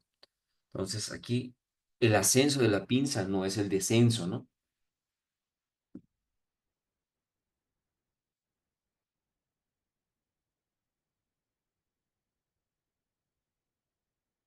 La episiotomía que abarca de la comisura vulvar posterior y sigue trayecto diagonal en el periné es la mediana, medio lateral, lateral, anterior o ninguna es correcta.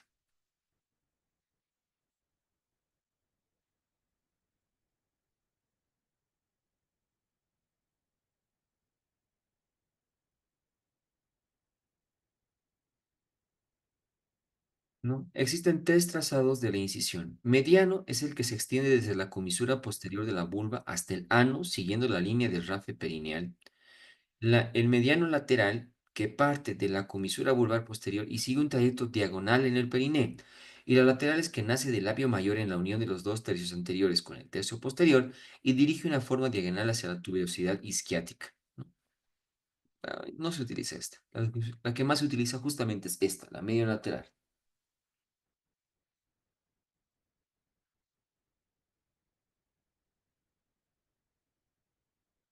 Forma parte del manejo activo del alumbramiento.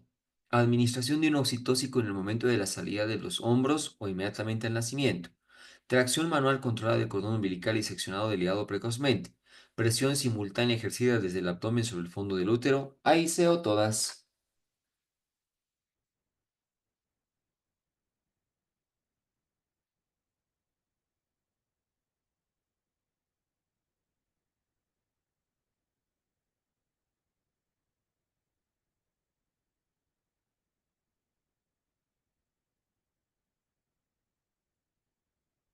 Pregunta sencilla, ¿no? Manejo activo consiste.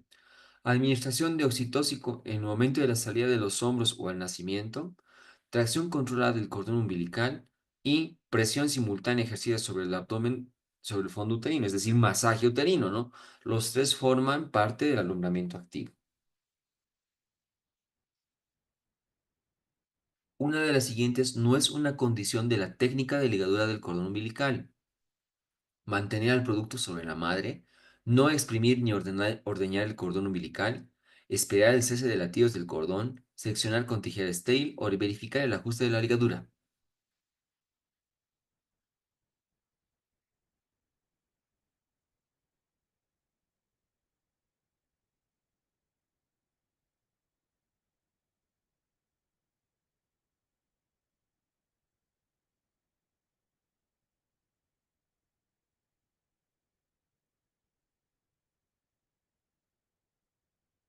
Técnica de la ligadura del cordón umbilical. Mantener al niño unos 20 centímetros por debajo del nivel de la madre.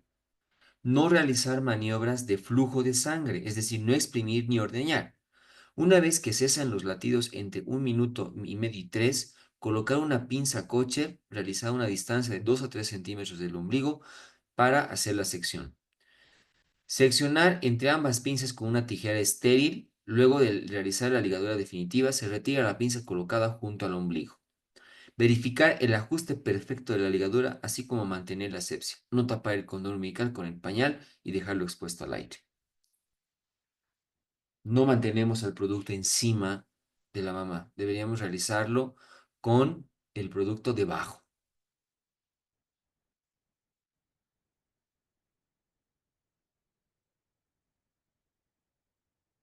El mecanismo de desprendimiento de Baudelux-Schulz corresponde a expulsión de cara fetal, expulsión de cara materna, expulsión por el borde placentario, procedencia del cordón umbilical o expulsión parcial de la placenta.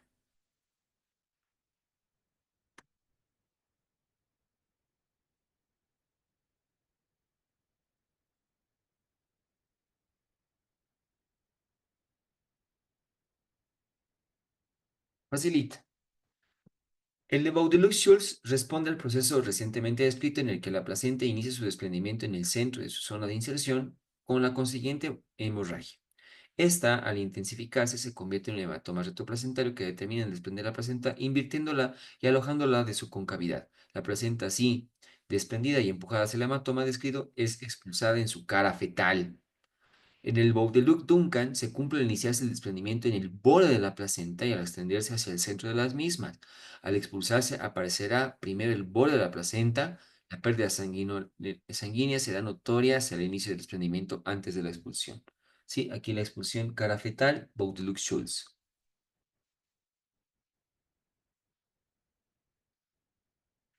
Durante el periodo de dilatación, si se encuentra en hipotensión cuando se adopta el decúbito dorsal, esto es debido a aumento de la resistencia periférica, disminución del retorno venoso, aumento del retorno venoso, todos o ninguno.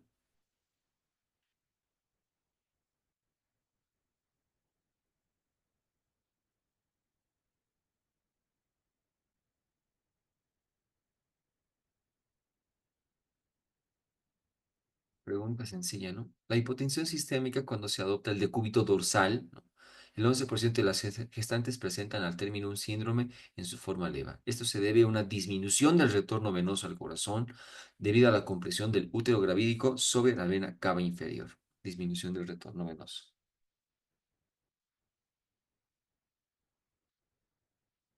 ¿Qué factor determina la velocidad del progreso del parto? La paridad de la mujer, el estado de la integridad de las membranas oculares, la posición que la madre adopta durante el periodo de dilatación, todos o ninguno.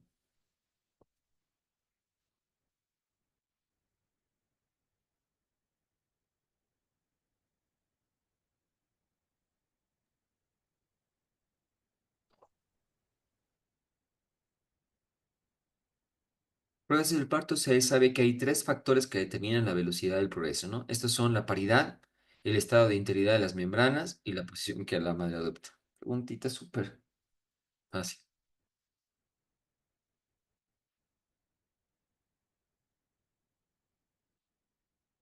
Pregunta de examen.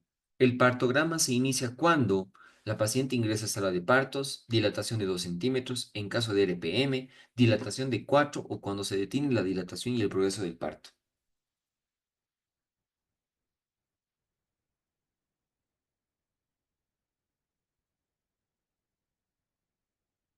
Dilatación de 4 centímetros.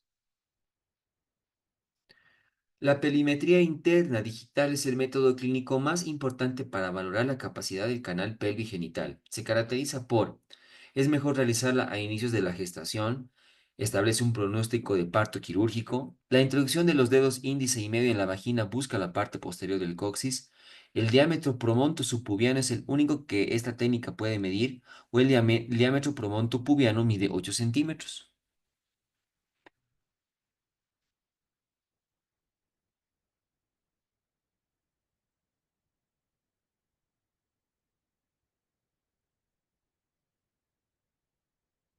Y su respuesta era la de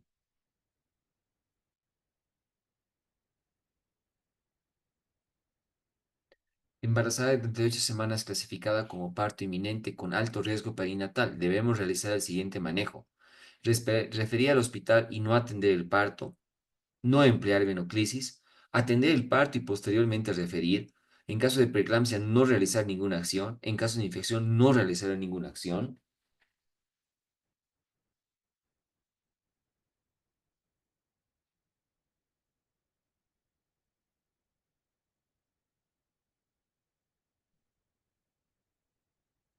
Sí, la respuesta era atender el parto y posteriormente referir. Puntos claves. Fases del trabajo de parto. Primera fase, dilatación. Segunda fase, expulsión. Tercera fase, alumbramiento. Cuarta fase, primeras horas del parto. Monitorización fetal. Frecuencia cardíaca fetal normal entre 110 a 160 latidos por minuto. Monitorización continua o intermitente para detectar bradicardia, taquicardia o desaceleraciones. Las desaceleraciones variables pueden indicar compresión del cordón umbilical y las desaceleraciones tardías sugieren insuficiencia uteroplacentaria. Uso del partograma es una herramienta esencial para el seguimiento de la producción del trabajo de parto. Permite identificar un trabajo de parto prolongado o una distosia. Manejo del dolor del parto, métodos farmacológicos, analgesia epidural, anestesia espinal u opioides sistémicos, y los no farmacológicos, técnicas de respiración, soporte emocional, hidroterapia y movimiento. La inducción del parto, indicaciones incluyen postérmino a las 42 semanas, preeclampsia, ruptura prematura de membranas, retardo del crecimiento intrauterino. Métodos incluyen prostaglandinas, oxitocinas o ruptura artificial de membranas, es decir, la anatomía. La escala de Bishop evalúa la madurez cervical y predice la probabilidad del éxito y la inducción del parto. Componentes incluyen dilatación cervical, borramiento, consistencia, posición del cuello uterino y estación del feto. Las complicaciones del trabajo de parto son una distosia, el parto que no progresa adecuadamente, generalmente por desproporción cefalopélvica o mala posición fetal. Prolapso del cordón umbilical, una urgencia obstétrica que requiere cesárea inmediata para evitar la hipoxia fetal. Ruptura uterina, riesgo aumentado en mujeres con cicatrices de uterinas cesáreas previas, ¿no? Cirugías anteriores. Manejo de parto instrumentado. Se utiliza forceps o ventosa obstétrica en la segunda etapa del parto si hay necesidades de acelerar el parto por razones maternos o fetales. Indicaciones claras y adecuadas. Preparación antes de realizar un parto instrumentado. La episiotomía, una incisión quirúrgica en el perineo para facilitar la salida del bebé, reservada en las situaciones de emergencia o alto riesgo por desgarros graves, cada vez menos frecuente en la práctica moderna. Cesárea, indicada en casos de desproporción cefalopélvica, sufrimiento fetal, presentación anómala o trabajo de parto prolongado. Conocimiento de los riesgos maternos y neonatales asociados a la cesárea. Complicaciones posparto inmediatas, vigilancia de la hemorragia posparto, definida como una pérdida sanguínea de 500 en trasparto o 1000 tras cesárea, uso de uterotónicos como oxitocina, misoprostol para el manejo de hemorragia posparto. El manejo activo de la tercera fase incluye la administración profiláctica de oxitocina, tracción controlada de cordón umbilical y masaje uterina para reducir la incidencia de hemorragia posparto, placenta y membranas, confirmación de la expulsión completa de las membranas para prevenir retención de productos de la concepción que puedan causar hemorragia o infección, manejo de la distosia de hombros, maniobras que emergen de la maniobra de McRoberts, que significa la hiperflexión de las caderas y presión suprapúbica, y en casos graves como la maniobra de Zambarelli para la cesárea. Apoyo psicológico y comunicación con la madre. Proporciona un ambiente de apoyo durante el trabajo de parto que es crucial para la experiencia positiva del parto. Explicar claramente los procedimientos y obtener un consentimiento informado para las intervenciones. Pueden sacarle un screenshot a la pantallita para sus flashcards y que ustedes puedan resolver sus preguntas.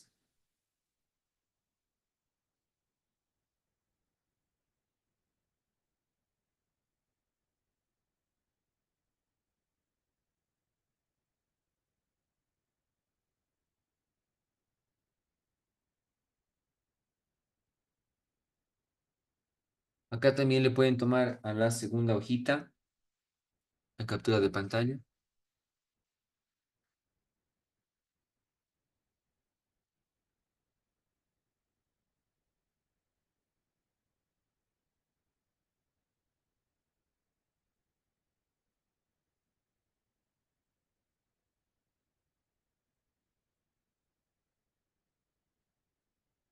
Bien, con esto podemos pasar a las preguntas que ustedes tengan, doctores.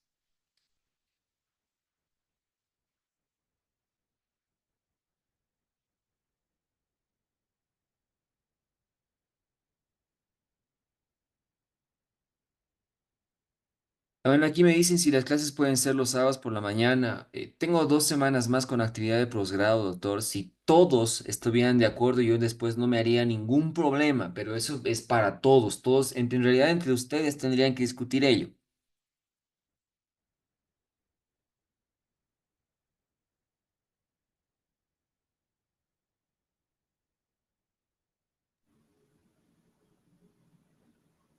Doctor, el cuarto periodo del parto, ¿cuántas horas dura? 4 horitas.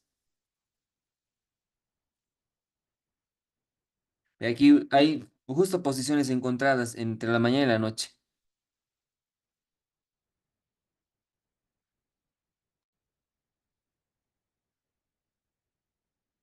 Doctor, buenas noches. ¿Y el periodo de dilatación con 2 centímetros inicia? Así vagamente me acuerdo, doc. No. El partograma empieza con 4, pero su bibliografía dice que el periodo latente del trabajo de parto, es decir, ya empieza un trabajo de parto con 2. Esas diferencias nada más.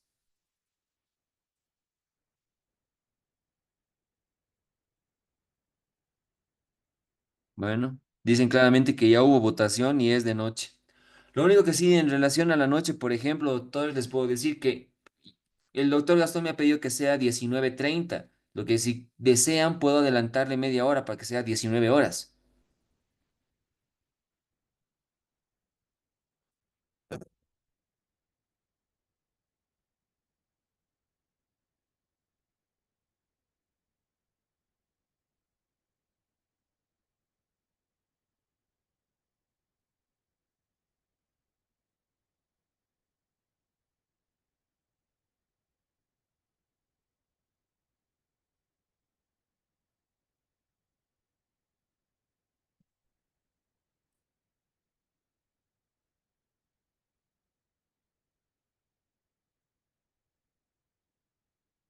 Junto con el administrador, por favor, mañana realicen una votación por si desean que sea 19:30 o 19 horas, porque su horario está 19:30.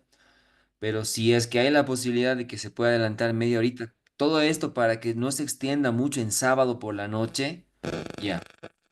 Doctor, ¿cuánto dura un trabajo de parto prolongado? Que se llama en primigestas el periodo expulsivo más de 2 a 3 horas, dice su radiografía, pero hoy en día es una hora y media hora en multípara. Doctor, ¿a qué se refiere el libro cuando se habla de que el perímetro máximo ha sorteado el estrecho superior? Eso quiere decir de que el diámetro máximo, que es 12,5 occipito frontal, ha pasado ya el estrecho superior. A eso se refiere. Pero que se llama, lo hace no orientándose con ese diámetro, ¿no? Sino reduce el diámetro para que no se vuelva 12,5. Pero si ya pasa, ya encaja y desciende, es lógico que ha pasado esos 12,5 también.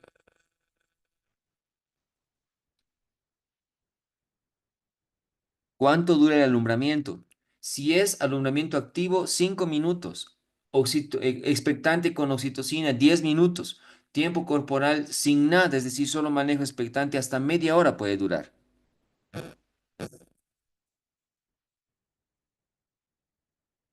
Doctor, ¿puede volver a explicar lo de dilatación del periodo latente de 2 a 4 centímetros? Bueno, su bibliografía dice que el periodo un trabajo de parto inicia con 2 y hasta 4 centímetros es fase latente.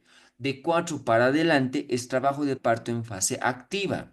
Hoy en día basta que haya modificaciones cervicales y ya es trabajo de parto en fase latente y a partir de 4 se mantiene en fase activa. En placenta retenida, ¿qué se procede, doctor? Dos alternativas, aumentar el masaje uterino y el uso de oxitóxicos. Y si ni así sale, se procede con retención manual. Si ni con retención manual se procede, la paciente entra en acretismo placentario y es referir nada más. Doctor, estas preguntas que resolvemos al final son preguntas que ingresaron en exámenes pasados. No, sus flashcards son un método complementario para que ustedes penetren lo que están aprendiendo, ¿no? La idea de responder estas preguntas es para que haya una evaluación continua.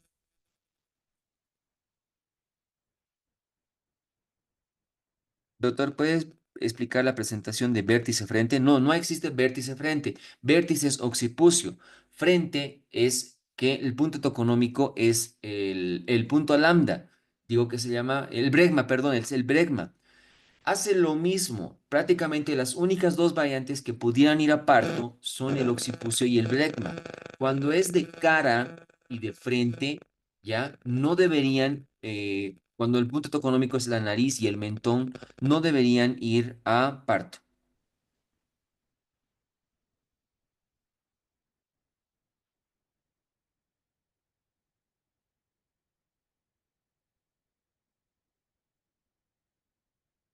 Las que resolvemos con usted, las de selección múltiple. Ah, me refiero. Estas preguntas puede ser que les entren. Nosotros estamos simulando un examen con varias preguntas que nosotros consideramos.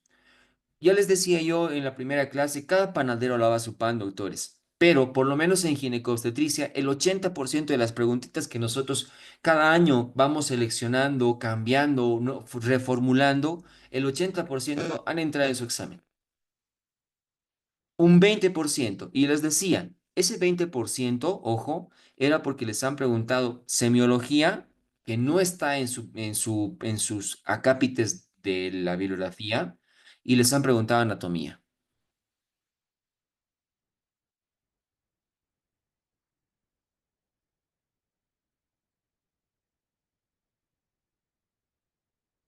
Doctor, en caso de no contar con balón de Bacri, ¿se puede utilizar sonda gástrica o sonda vesical o solamente compresas? Se puede utilizar compresas, pero hoy utilizamos sonda Foley con dos preservativos atados al extremo distal. Doctor, ¿en qué casos tengo que conducir y cómo es el aumento de gotas? Se conduce cuando el trabajo de parto se ha detenido, es decir, se está prolongando, llega a la curva de acción probablemente. Y cuando es conducción, se empieza con oxitocina a 12 gotitas y se va aumentando 2 gotas cada 30 minutos hasta lograr una dinámica uterina regular. Llegamos a a la dinámica uterina regular y ya no se aumentan más gotas.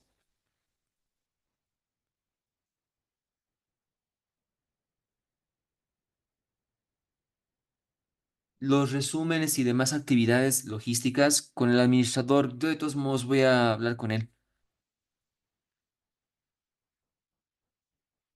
Inducción es comenzar el trabajo de parto. Yo lo empiezo. Es diferente que conducción, ¿ya? Porque me preguntan, ¿podría indicar la inducción? ¿En qué casos está indicado? En casos de embarazos con una edad gestacional cerca a prolongarse. Ahí es donde más se utiliza la inducción de trabajo de parto, ¿ya? Contraindicado. Siempre que haya un embarazo de riesgo, entre comillas, ¿no? Todo lo que debería terminar en cesárea, no hago inducción. Se puede realizar inducción, esto lo vamos a ver en el tema de embarazo prolongado. Se puede realizar, que se llama con prostaglandinas, se puede realizar con prostaglandina sintética, misoprostol, ¿ya? Eso es lo que dice su bibliografía. ¿Cuál es la diferencia entre inducción y conducción? Inducir es empezar, comenzar. Conducción es ya empezó y yo lo dirijo.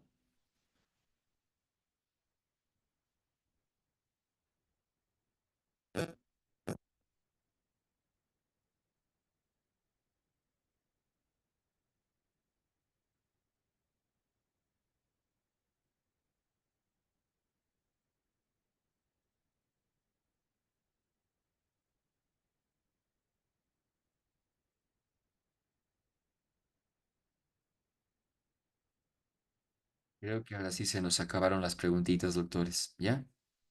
Para mañana revisamos tanto puerperio fisiológico como puerperio patológico. Las diapositivas, como les manda siempre su administrador, les van a mandar durante la tarde. ¿Ya? Aquí dicen, mejor serían que las preguntas ya estén con respuestas. La idea de hacer la clase introductoria, porque aquí las resolvemos, es de que ustedes ya vayan leyendo un tanto el tema y ya vayan predisponentemente como para responderlas. Es por ese detalle, ¿ya? La dosis de misoprostol en hemorragia postparto es 800 microgramos, es decir, 4 tabletas. Aquí me preguntan dosis de misoprostol en hemorragia postparto.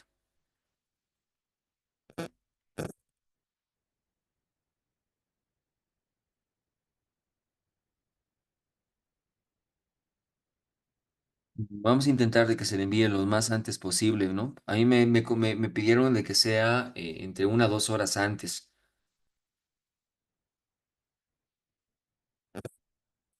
Alguien pregunta si por vía vaginal los cuatro. No, en hemorragia postparto se utiliza la vía sublingual y la vía rectal, no se utiliza vía vaginal.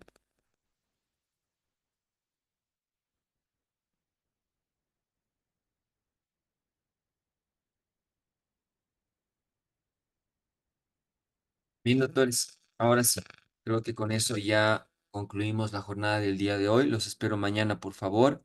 Si es que de casualidad algo hacen votación entre ustedes, pónganse de acuerdo para hacer media horita antes de las 7 de la noche. 7:30 diré, o sea, si es 7, avisen. Si no, tal como está estipulado, 17:30, los espero, ¿ya? Tengan muy buena noche, cuídense mucho.